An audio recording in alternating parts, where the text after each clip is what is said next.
Today, you put your life into cardboard boxes, complain about the deposit, and discover that one sofa apparently weighs as much as a lighthouse. In the 1800s, changing addresses could expose you to collapsing timber, poisoned walls, contaminated water, and a journey long enough to have its own graveyards. Sometimes the safest looking part was the house waiting at the end. So why was moving house genuinely dangerous? And here's the part that should stop you. What if the new home was more threatening than the road? First, the phrase itself is hiding something. Moving house usually means moving your belongings, but in 19th century America, you could occasionally move the actual house. Early Chicago made this almost routine during the 1830s, 1840s, and 1850s. Light balloon frame buildings were lifted from their foundations, placed on rollers, and pulled through the street. Your bedroom went first. The address followed. But here's the thing. Before hydraulic systems could keep every lifting point level automatically, crews used rows of manual screw jacks. Workers turned them together on a foreman's signal. One corner rising faster than the others could twist the frame, crack masonry, or shift the building onto temporary stacks of timber called cribbing. That was the support system. Blocks of wood. House moving accounts from the early 1800s describe chimneys collapsing within the first few yards because horses applied uneven force. Ropes ran to capstans, rollers had to be collected from behind the building and placed back in front. Workers repeatedly put their hands and feet beside a structure heavy enough to make a mistake very brief. Slow did not mean safe. How common did this become? In Chicago, common enough that residents complained to the city council in 1846. They wanted no more than one building blocking a street on any block and no building stranded there longer than 3 days. Imagine leaving for work and finding a 2-story traffic jam outside. No hazard lights, just windows. But most families didn't bring the building. They entered somebody else's. That introduced a different danger. By the 1850s, more than 500,000 New Yorkers lived in tenements, according to historical material from the Centers for Disease Control and Prevention. Many buildings packed families into rooms with poor ventilation, shared privies, unreliable drainage, and unsafe water. Moving didn't create an infection. It placed you inside the machinery that spread one. Cholera arrived in major waves in 1831 and 1832, 1848 and 1849, then 1854 and 1855. Typhus, typhoid fever, and tuberculosis remained constant threats.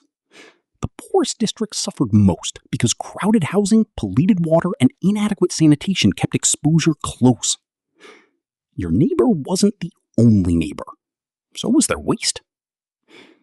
And what could you inspect before signing a lease? Not much. A CDC housing history notes that early 19th century oversight was mainly limited to fire wardens and general sanitation officials. Rules requiring ventilation, privies, repairs, disease reporting, and proper inspection developed later.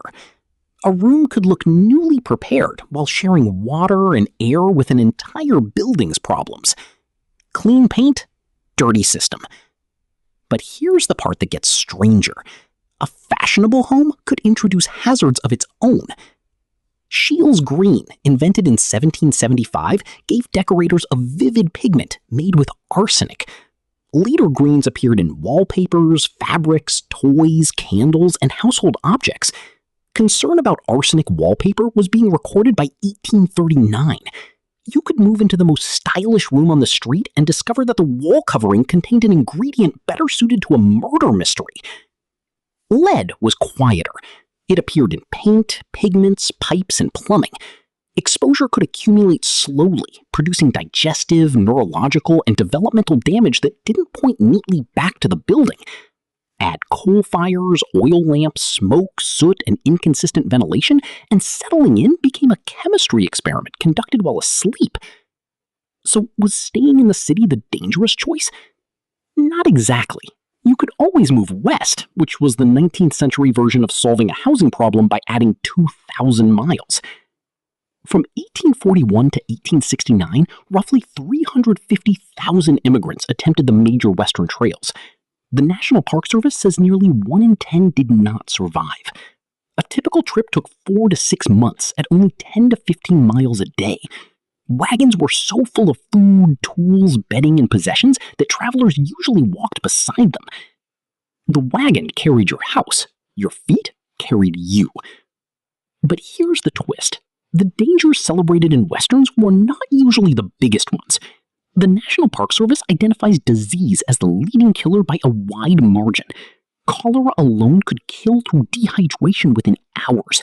Travelers unknowingly contaminated water near crowded camps, then carried the bacteria toward the next waterhole. The trail became a moving outbreak. Disease may have killed as many as 30,000 emigrants. River crossings added drowning. Wagon wheels crushed adults and children who fell beneath them. Draft animals kicked, dragged, and trampled handlers. Cheap firearms misfired. Prairie heat shrank wooden wheels until iron rims could roll off, forcing travelers to soak the wheels at night. Then came mud, drought, hail, lightning, freezing nights, and hunger. In 1846, Brigham Young's advance company needed 2.5 months to cross the first 260 miles of Iowa through steady rain, flooding streams, and axle-deep mud. The plan had been to reach the Rocky Mountains. Fatigue and starvation reduced the plan to reaching the Missouri River. Just the first half.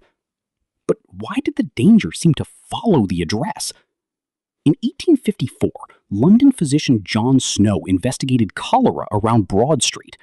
Snow was already an accomplished anesthesiologist and is now called the father of field epidemiology. He mapped where people had died, interviewed households, and marked the public pumps they used. More than 500 fatal attacks had occurred within 250 yards of Broad Street in just 10 days. The deaths clustered around one pump.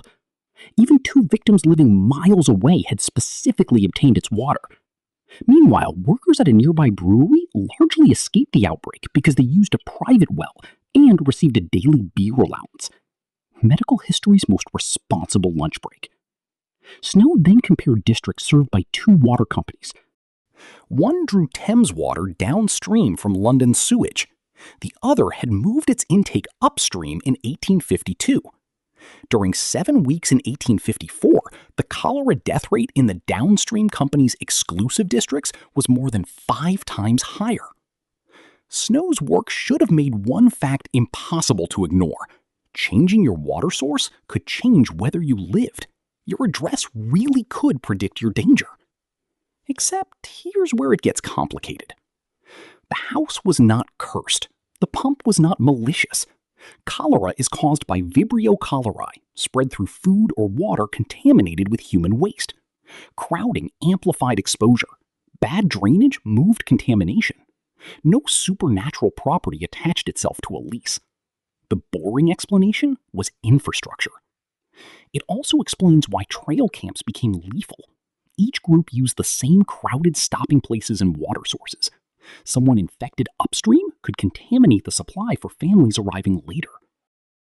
People blamed bad air, weather, fate, or the location itself because bacteria remained invisible and germ theory had not yet won the argument.